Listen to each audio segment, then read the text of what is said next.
I'm Robin, 32 years old, and I've been in the event planning game for 9 years now. Weddings, birthdays, anniversaries, engagements, you name it, I've organized it. Funny how life turns out. I studied economics in college, but got hooked on planning events during my time there. Turns out, I had a knack for it. So much so that I decided to make it my career. Over the years, I've built up quite a reputation. My calendar's always packed with clients, which is great for business, but not so much for my personal life. Not that I'm complaining, I love what I do. So there I was, sitting in my office, hashing out details for the Johnson family's company anniversary. 30 years in business, that's something to celebrate, right? I was deep in conversation with Mr. Johnson about centerpieces when my phone buzzed. It was my sister, Kate. "Robin, you need to come to Mom and Dad's now," she said, her voice all urgent. "It's important." I sighed, looking at the mountain of work on my desk. "Fine, I'll be there in an hour." As I drove to my parents' house, I couldn't help but feel a knot in my stomach. Family gatherings were never my favorite thing. Don't get me wrong, I love my family, but there's always been this tension. See, Kate's 8 years younger than me, and she's always been the golden child. Mom and Dad doted on her, while I was left to fend for myself. When I went to college, they couldn't find the money to help me out. My grandmother stepped in, bless her soul.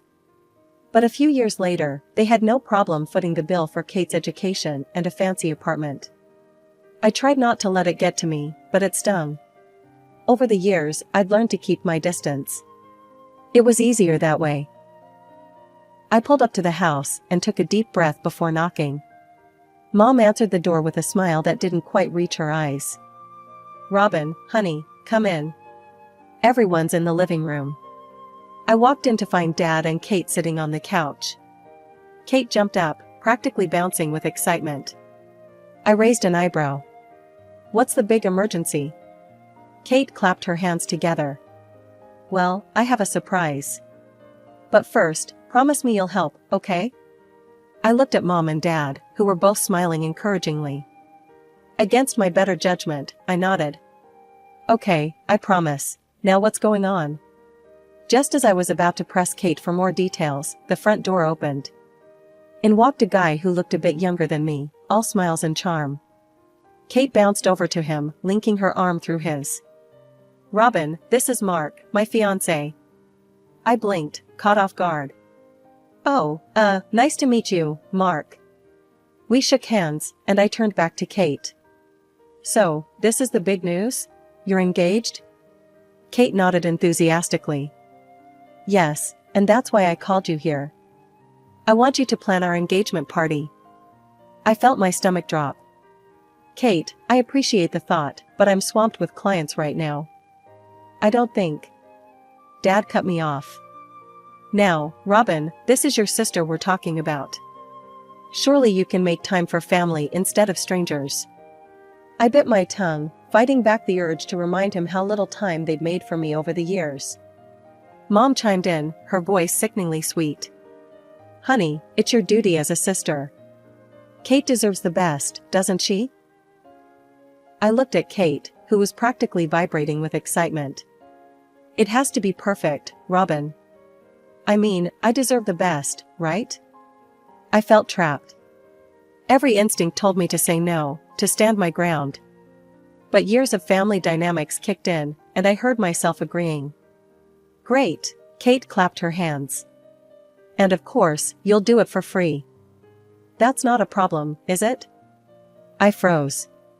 "Free? Kate, even for family, there are costs involved." "Oh, don't be silly," Kate laughed. "You're doing this as my sister. We'll cover the actual expenses, of course, but your services are a gift, right?" I looked at Mom and Dad, hoping for some support, but they just nodded along with Kate. I felt like I was drowning. "Fine," I said, the word tasting bitter in my mouth. "I'll plan the party for free, but you and Mark will need to cover all other expenses. Deal?" Kate squealed and hugged me tight. "Deal. Oh, Robin, you're the best." As I drove home, my mind was racing. I'd just committed to planning a free event for my sister, potentially losing paying clients in the process. The Johnsons' anniversary was the first casualty.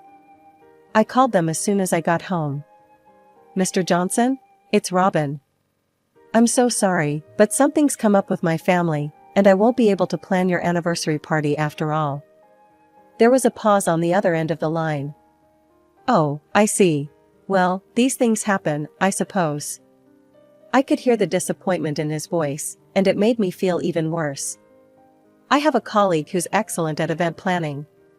I'd be happy to pass along her contact information if you'd like. Mr. Johnson agreed, and I sent over my friend Sarah's details. As I hung up, I couldn't help but feel like I was watching my hard-earned reputation slip away. All because I couldn't say no to my family. The next few weeks were a whirlwind of planning and phone calls.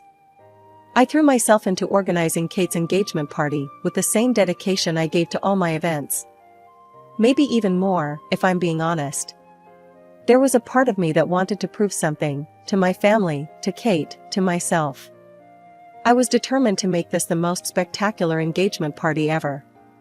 I started by booking the Riverside, a upscale restaurant with a stunning view of the city skyline. It wasn't easy to get a reservation on such short notice, but I pulled some strings. The owner, Samantha, was an old client of mine. Next came the menu. I spent hours on the phone with the chef, discussing options. "We need something impressive, but not stuffy," I explained. "Think elegant comfort food." The DJ was a no-brainer. I called up Mike, my go-to guy for all my events. "Hey, Mike. Got a special one for you. My sister's engagement party." With the big items taken care of, I called Kate to give her an update and discuss payment. "Oh, it all sounds wonderful," she gushed. "You really are the best at this, Robin." "Thanks," I said, trying to keep the pride out of my voice. "So, about the deposits." "Oh, right," Kate interrupted. "Can we do that later? Mark and I are a bit tied up with some other expenses right now. But I promise we'll pay for everything before the party. Cross my heart." I hesitated. It wasn't how I usually did business, but this was my sister. "All right, Kate, I trust you." After hanging up, I made some more calls. To the florist, the decorators, the rental company for the extra chairs and tables. Each time, I found myself saying the same thing. "The payment will be a little delayed, but I guarantee it'll come through before the event. You know I'm good for it." And each time, they agreed. After all, we had history. They trusted me. I just hoped I wasn't making a huge mistake. As the days passed, more client calls came in. Good offers, too. The sort that would have paid my rent for months. But each time, I had to turn them down. As the engagement party date loomed closer, I finally sat down to tally up all the expenses. My desk was cluttered with receipts and invoices, flowers, catering, decorations, venue rental, and more. I meticulously entered each item into a spreadsheet, watching the total climb higher and higher. When I finished, I stared at the screen in disbelief. The final amount was just over $13,000. It was more than I'd anticipated, but that's what happens when you're told to spare no expense for the perfect engagement party. I took a deep breath and composed an email to Kate, attaching the detailed invoice. "Hey sis," I wrote, trying to keep it light, "here's the breakdown of expenses for your engagement party. Let me know if you have any questions." That evening, my phone rang. It was Kate. "Hey, what's up?" I answered, expecting her to have questions about the invoice. "Robin, why are you sending me bills?" Kate's voice was sickeningly sweet, with an undercurrent of annoyance. I frowned. "What do you mean? It's the invoice for the engagement party expenses, just like we agreed." There was a pause, then Kate let out a laugh that sent chills down my spine. "Oh, Robin, you can't seriously expect Mark and me to pay for all this, can you?" My stomach dropped. "What are you talking about?" "Kate, you promised you'd cover all the expenses. I've got vendors waiting to be paid." "Oh, don't be so dramatic," Kate scoffed. You make plenty of money with your little party planning business. Surely you can afford to treat your only sister to a nice engagement party? I was speechless. This couldn't be happening. Kate, listen to me, I have people waiting to be paid. People who trusted me. You promised. Well, I'm sorry if there was a misunderstanding, Kate said, not sounding sorry at all. But Mark and I simply can't afford this right now. You'll have to figure something out. Before I could respond, the line went dead. I stared at my phone in disbelief, then immediately tried to call her back. It went straight to voicemail. Panic rising in my chest, I dialed my parents' number. Mom picked up on the third ring.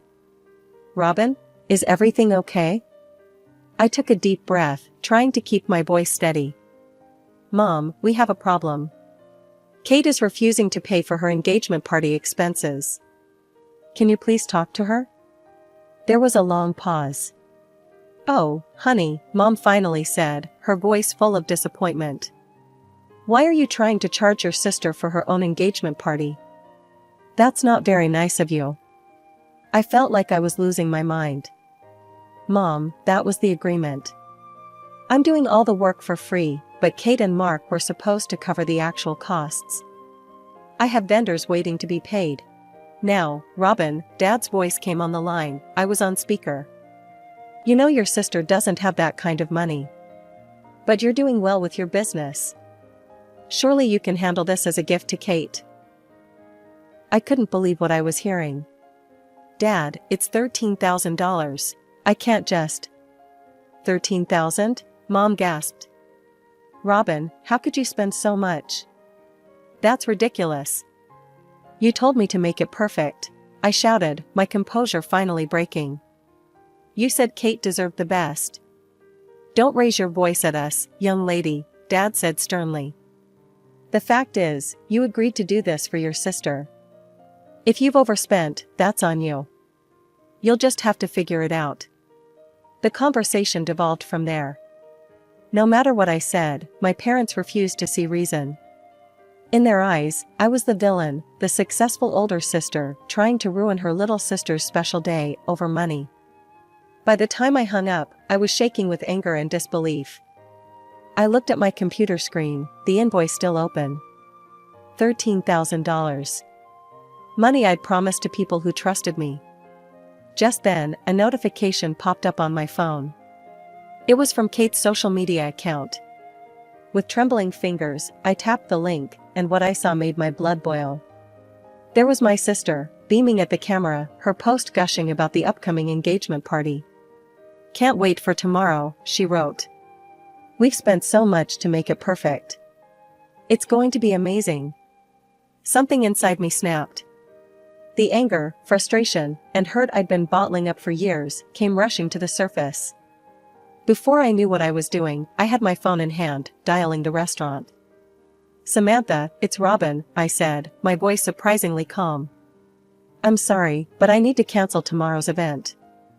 I'll transfer the full payment and cancellation fee to you right away. I made similar calls to all the vendors, the caterer, the florist, the decorators. Each time, I apologized profusely and promised immediate payment. By the time I was done, my savings account was nearly drained, but my professional relationships were intact. The last call I made was to Mike, my DJ friend. Hey, Mike. I'm so sorry, but tomorrow's event is canceled. Whoa, what happened? Isn't it your sister's engagement? I sighed. It's a long story, I'll fill you in later. For now, consider yourself free tomorrow. I'll still pay your fee, of course. The next morning, I sat at my kitchen table, a cup of coffee growing cold in front of me. My phone was propped up against the sugar bowl, live streaming Kate's arrival at the restaurant. I watched as she stepped out of a car, Mark by her side, both of them dressed to the nines. Mom and Dad were right behind them, along with Mark's parents and a group of excited-looking guests. Kate was talking animatedly to the camera, gesturing at the restaurant. Here we are, she chirped. I can't wait to show you all the amazing decorations. My wonderful sister Robin planned everything. I felt a twinge of guilt, quickly replaced by grim satisfaction as Kate reached for the door. Her smile faltered as it didn't budge. She tried again, then peered through the window. "That's weird," she said, her voice losing its perkiness. "It looks empty?" Then I saw her notice the sign on the door. Even through the small phone screen, I could see the color drain from her face. "Cancelled?" she shrieked, whirling to face my parents. "What does it mean, cancelled?" The livestream devolved into chaos. Kate was near hysterics, Mom was trying to calm her down, and Dad was on his phone, presumably trying to reach me. I sat at my kitchen table, a strange calm settling over me as I watched the chaos unfold on my phone screen. The satisfaction I felt was bittersweet. I'd finally stood up for myself, but at what cost? My phone buzzed. Kate's name flashed on the screen. I took a deep breath and answered. "What the hell did you do?" she screamed, her voice shrill with rage. I kept my voice level. "I cancelled the event that I paid for with my own money. You know, the one you refused to cover despite our agreement?" "How dare you?" Kate sputtered. "You've ruined everything. Do you have any idea how embarrassing this is?" "About as embarrassing as being told to foot a $13,000 bill for my sister's party, I imagine," I replied coolly. Kate launched into a tirade of insults and accusations. I let her rant, feeling oddly detached from it all. When she paused for breath, I spoke. "Kate, you didn't respect my work or our agreement. You tried to deceive me. So I made a business decision to cancel an event I couldn't afford to fund myself. It's that simple." "You unbelievable creep," Kate shrieked. "You'll regret this, I swear." I hung up, my hands were shaking, but not from fear. For the first time in my life, I felt powerful. 15 minutes later, my phone rang again. Mom and Dad.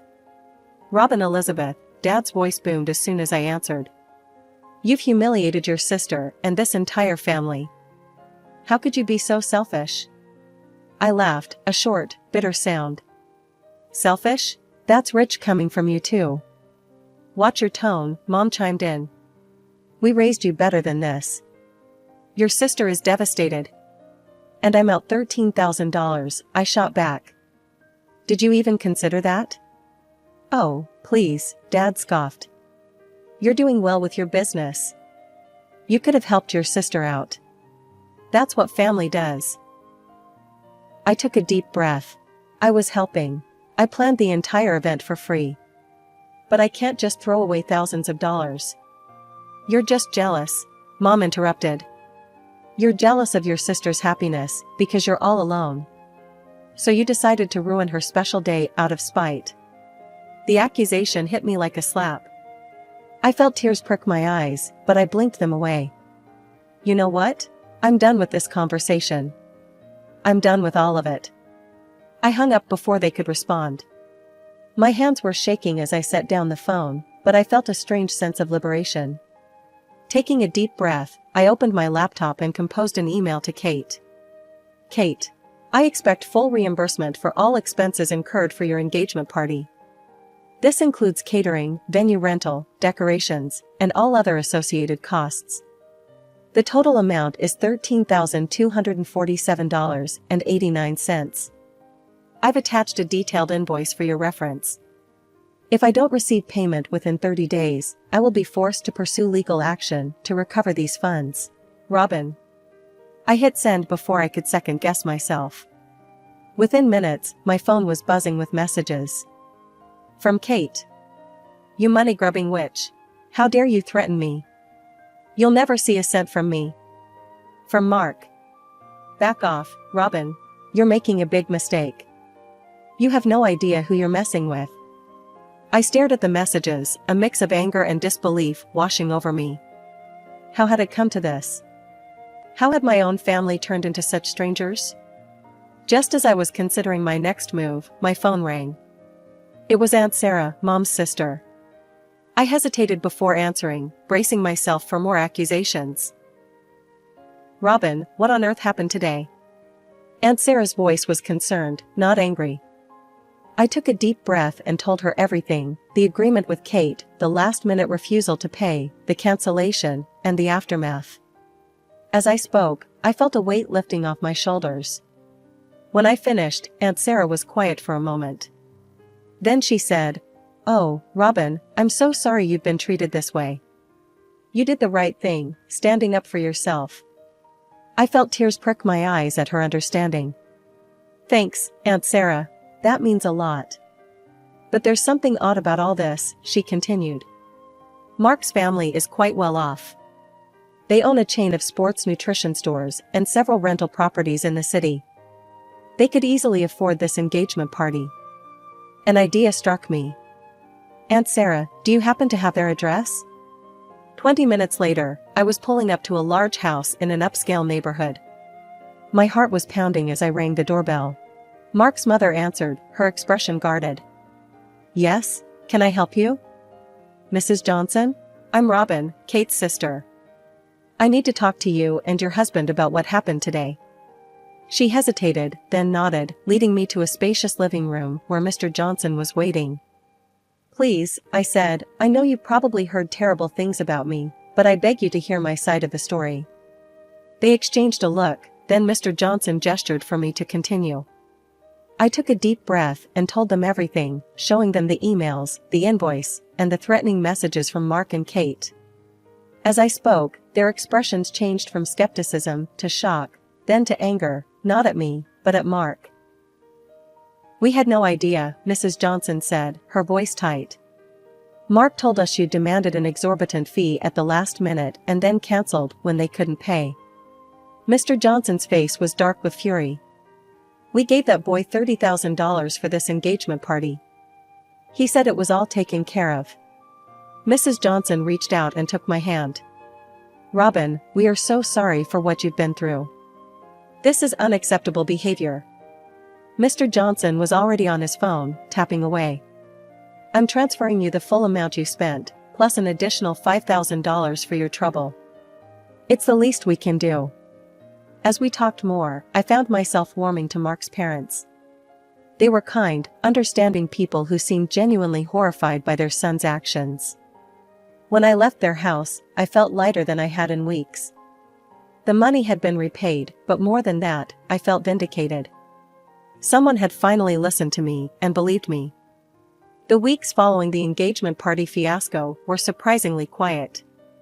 I threw myself into my work, grateful for the distraction.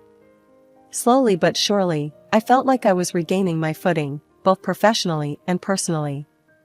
One sunny afternoon, I was having coffee with my friend Lisa when she dropped a bombshell. "Did you hear about Kate and Mark?" she asked, her eyes wide with gossip. Mark's parents cut him off completely. No more allowance, and they're refusing to pay for the wedding. It's all over town. I sat back, stunned. "Well, I didn't expect that." "That's not all," Lisa continued. "Word is, the wedding's been called off. Kate and Mark can't afford it without his parents' money." As Lisa filled me in on more details, I felt a strange mix of emotions wash over me.